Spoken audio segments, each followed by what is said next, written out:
Hello, and welcome to Thingness. This podcast is one part of our domestic micro-gallery. In each of these episodes, we sit down with our current exhibitor and talk about objects, things and collecting in relation to exhibiting outside of white cube norms. We are Hannah And Martin, and today we are joined by Vilde Blom and Johan Andrén. Yeah. Hey. Hey. Would you like to tell us a little bit about where you're from and maybe a little bit about your practices? Okay, yeah, I can start. I'm Johan, as Martin said. I'm Swedish. I know Hannah from Gothenburg, where I studied my Bachelor. And now I live in Oslo, where I finished my master's degree 2 years ago. Yeah, I'm an artist. I work mainly with photography, but also with like the themes that I find in photography. So like working with other media, but thinking about light and visibility and image objects and media culture and whatnot. Focusing mainly on like installation and self-publishing lately. Yeah, something like that maybe. Nice. And you, Vilde? Yeah, and I'm Vilde. I'm Norwegian. I'm Johan's partner. I'm a visual artist, and yeah, we're based in Oslo. I've been working with sculpture and installation, and I've been interested in materials that doesn't last or change over time. And I've been working a lot with boiled sugar as material, and yeah, been interested in the different stages of change in the sculptures and installations. And I finished my master degree here in Bergen 8 years ago, so it's great to be back. Nice. Yeah. And we were just speaking before we started that you two have kind of worked a little bit alongside each other, but this is the first time that you've worked together for this project. Yeah, exactly. We've had, remind me, but at least one duo show together in Malmö. And then we showed, our own works, but like we thought a lot about how they fit in together, and we had the text and a title and these things, but it was like our own work. Yeah. And I actually think we have used the same title for this show. No, but we'd never used it that time. No. I think we were thinking about the title that time, it. but now it was like even more fitting, I think. Yeah. Nice. Or? I Yeah, think so, kind of. Yeah. And what's the title? Yeah. Words I can't remember. Yeah. That's quite funny then, that it's something that you were thinking of using, like, especially can't remember this, like thinking about like nostalgia and history, that it's something that's been in your brain for so long, and now it's finally reused. And it was also funny that I couldn't remember the title. So it was Oh yeah. Beta in 3D. Yep. Oh my god. But But here we have actually made this stuff together, so that feels a bit new and very interesting. And I, at least, I don't know what you think, Vilde, but I'm like eager to make more work together. Oh, nice. Yeah. Let's see. And I also feel like that the materiality of this show has like very firmly like aspects of both of your practices. Yeah, it does. Yeah. We can get back to that later. Yeah, we'll get fair. But yeah, so we usually we start each podcast by asking our guests about their relationships to things, objects, and collecting. Yeah. Yeah, I feel like I have or when I was a child, I collected a lot of different stuff. It was rocks and chestnuts and soaps and napkins, candlesticks, stickers. Wow. Yeah, and perfume samples. A lot of different things. But now as an adult, I guess, I don't feel like I collect that many things anymore. But we talked about this, and I do collect this. What do you call it? Air sickness bags. Like the vomit bags from Vomit bags from planes. airplanes. Yeah. And apparently the SAS one, Scandinavian Airlines one, Yeah. was the best one. Yeah. But these collections that you collected when you were a kid, how many of them still exist? Yeah. That's the thing, because I guess they have kind of, how do you say, resurfaced when I because my mom passed away, and I tidied through her house, and then I think most of the collections kind of resurfaced, and that was kind of interesting. So I think maybe like the perfume samples I think I threw out, but I've saved some of them. I think like the napkins and stickers and the soaps. But I remember also having this huge bags of chestnuts under my bed, and those disappeared a long time ago. Yeah. So some are still intact and some are gone, I guess. Yeah, I've been thinking about my relationship to collecting when working towards this show, and I think I'm very ambivalent to collecting.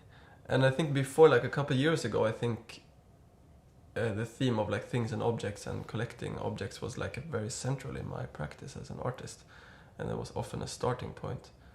For example, I had like a photo project going for a while where I would collect just like scraps and pieces that were kind of nondescript, that you couldn't really see what it was, and then also collecting just like very trivial little small stuff like paper clips or like a nicely colored bottle cap, and then I would assemble this into still lifes and take photos of this to like kind of, you know, explore things in a way and like in a very visual way, and like making still lifes of them according to the visual qualities. But that was a couple of years ago, and now I think I haven't like collected a lot lately. But often I think a starting point is like finding an object or a thing. I still love flea markets, for example. I don't buy as much anymore, but I just love perusing a flea market and just like looking at all the things. I just remembered that me and you shared an interest when you were saying that you were collecting bits of scraps and images. We both were collecting hands for a while, weren't we? That's true. That we had like a shared interest of images of hands or hands, and that's true. That was actually also a project I did for a while. I was collecting images of hands of like heads of state, like presidents and prime ministers and these things, and I made a couple of projects with that. So I think collecting was like a big thing in my practice for a while, but lately it's been less so. Now it's maybe more like one object or one thing that I dive deeper into rather than the mass of a category of objects.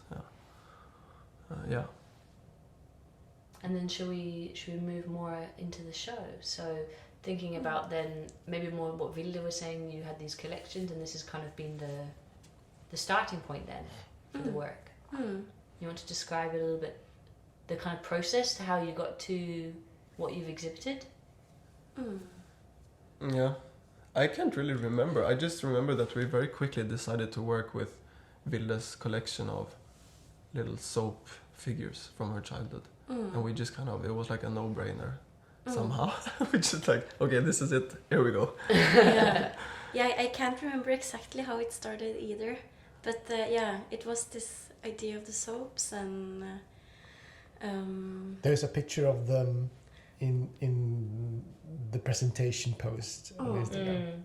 Yeah, exactly. Yes, if you wanted to check out what they looked like before they've morphed into their current shapes, you can see it there. Yeah.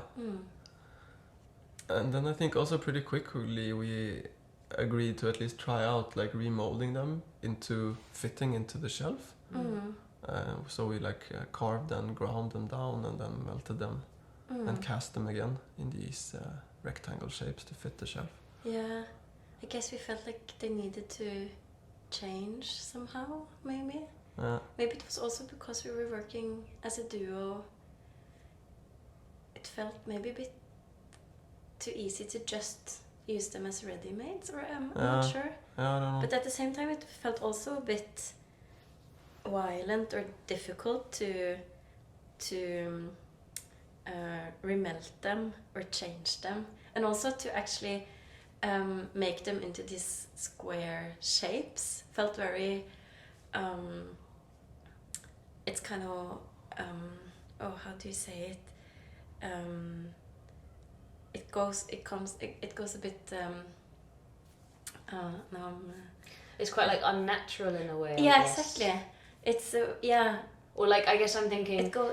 Or like you're like violating the memory, maybe, or Yeah, like the maybe. nostalgia. And also just like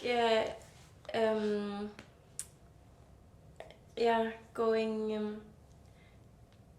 I'm losing the word, but it's not. It wouldn't be maybe my instinct to do it that way, it's we like could say, or counterintuitive. Or, yeah. And it felt also very much like this going from these small figurines,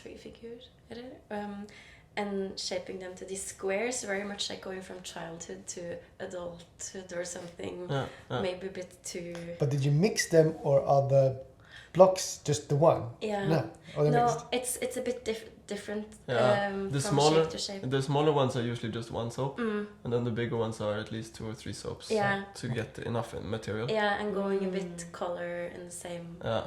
Finding choosing the same colors, So, like, kind of. For instance, the large, like white creamish one. Yeah. What figurines was that? Do you remember? Yeah, that's many seashells. Seashells. Yeah. It was like 4 seashells. Yeah. Oh, but that's quite nice. It's still the same Yeah. theme, because I was suddenly thinking, oh, is it like a weird like morph of we were talking about like polar bear soaps yesterday, Yeah. like of like a polar bear and like a snake, Yeah. like animals that you wouldn't think that would. But I think mesh. actually the red that's pinkish there, that was Yeah. 2 bright red figures that were completely different. Do you remember what they were? Yeah, one is it was a pink elephant, Yeah. and the other is or was, I guess, is More of a human figure, no? Something with like head and arms.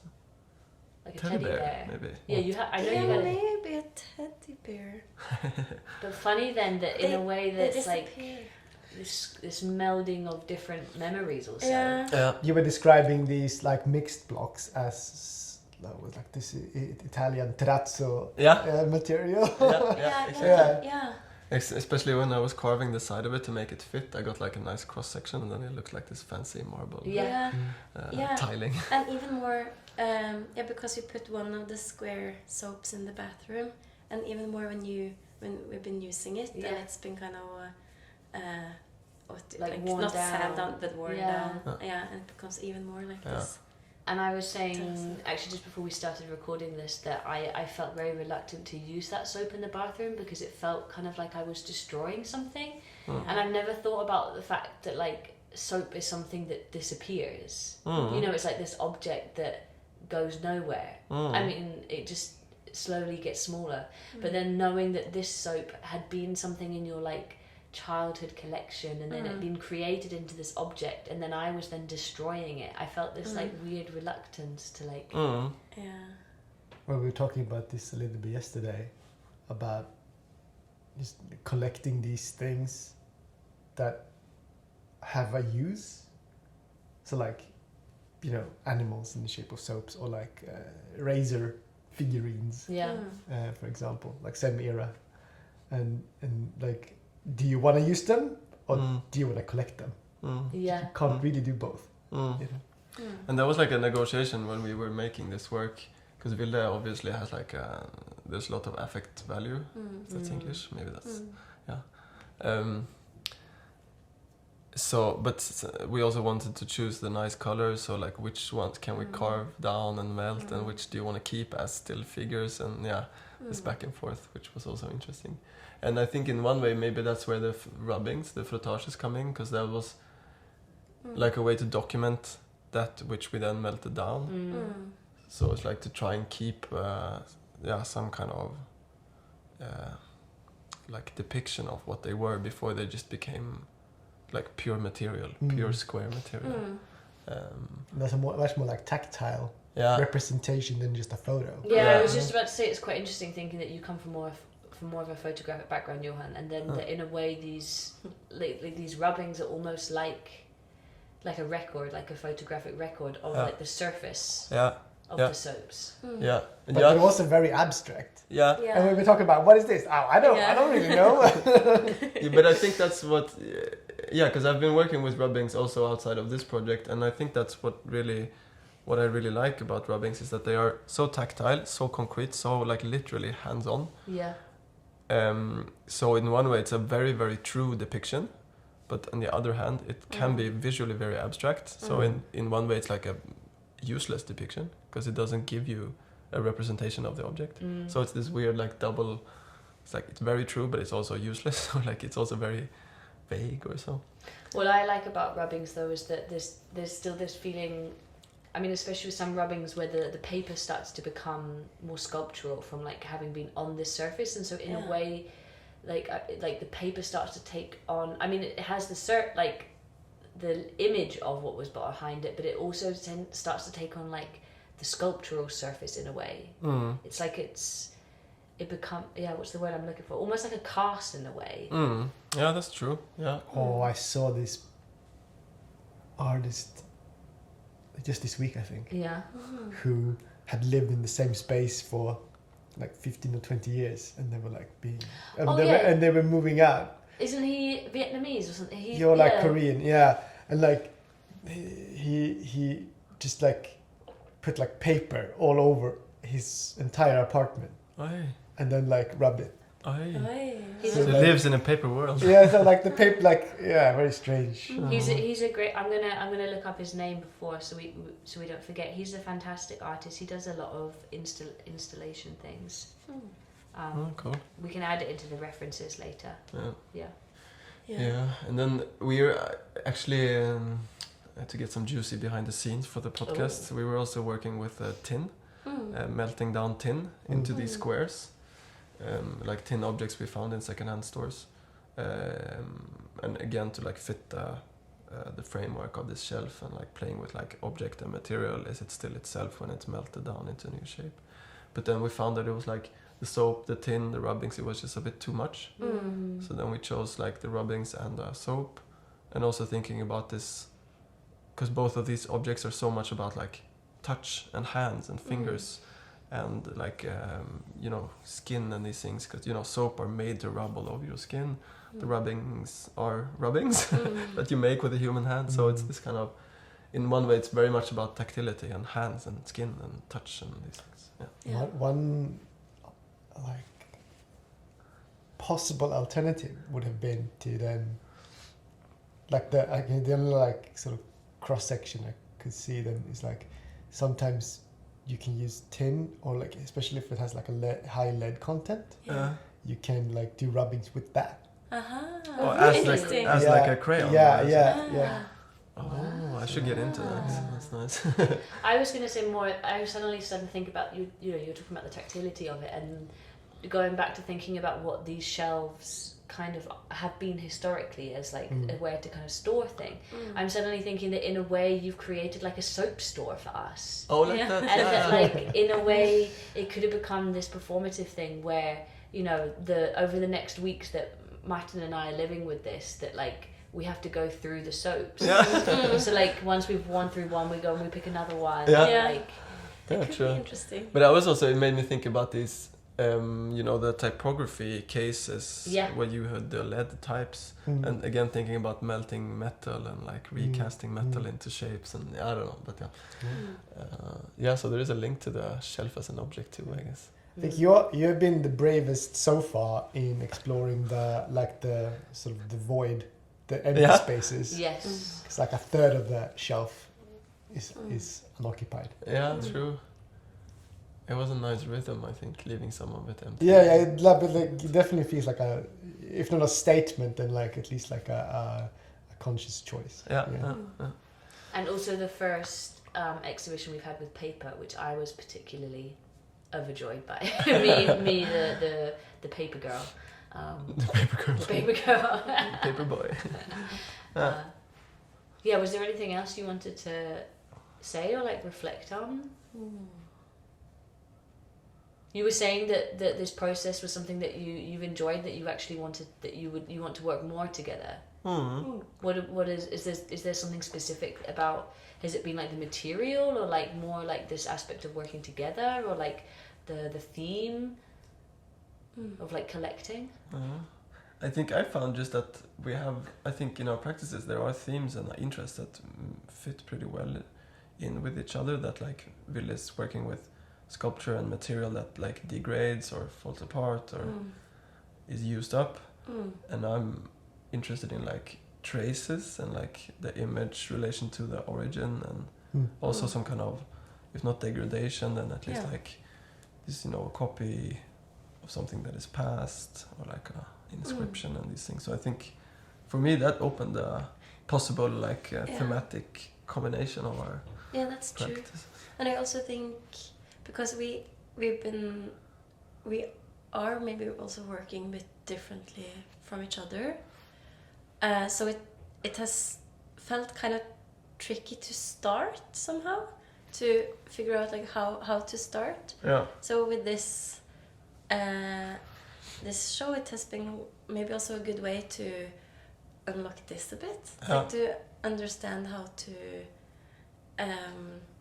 how to work together, how to communicate, or how to start maybe in a way, where to begin, which has been a good something good to Nice. Maybe, I mean, like, I guess there isn't that much to say about the palette, but you made a conscious choice to not include the red the one. really bright red ones, like Yeah. it's a bit paler. we had a bit of discussions about the color.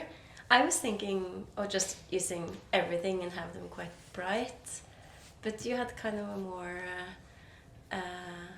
It's very held together. I would say, I think because I think with the bright red one, the colors would just be like tutti frutti, like all of them, you know, just a mix.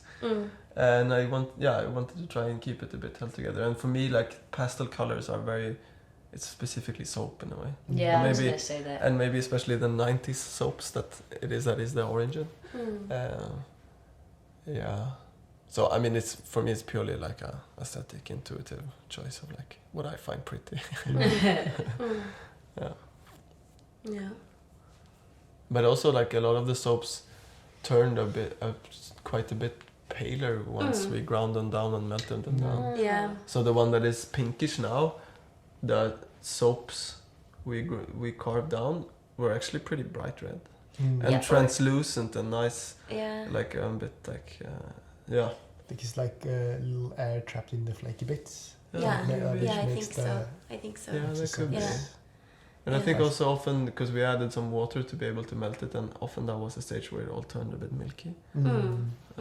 I mean, the soap was like a weirdly tricky material to work with. I thought it was going to be so simple, just melt it down and pour it out. But like, the more we worked with it, the less it made sense to me. It was so hard, and it changed color, and like it didn't want to melt, and it was very strange, and it burned. I guess what do they put in soap to make it coloured? Like, what is the pigment? Know. You know? Like magic.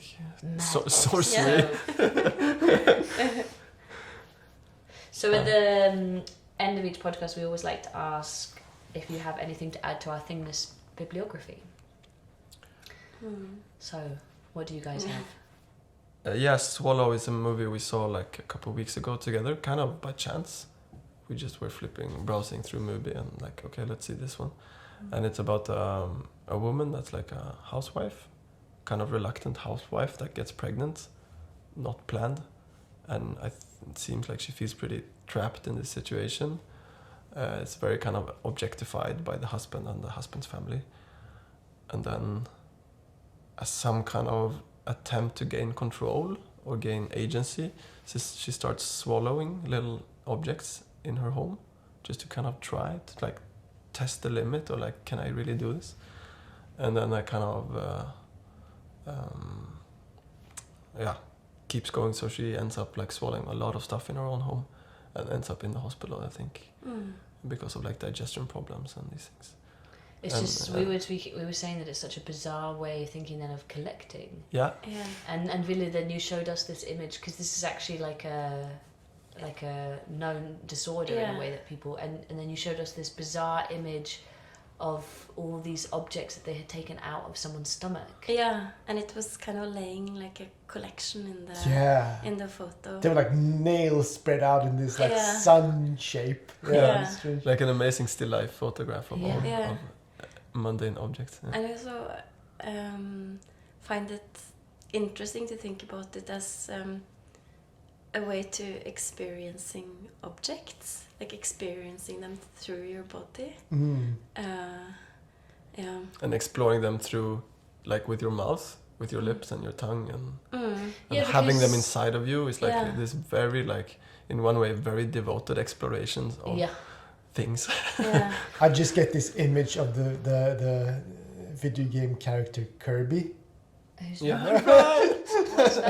It's a Pokemon. No, I think it's just like a Nintendo. Yeah, like, yeah. 8-bit Super What is Nintendo character. It's like this pinkish shape thing that they just like eat things and like take on their properties. Yeah. It just swallows something and then And it like like morphs into becomes- whatever it swallows.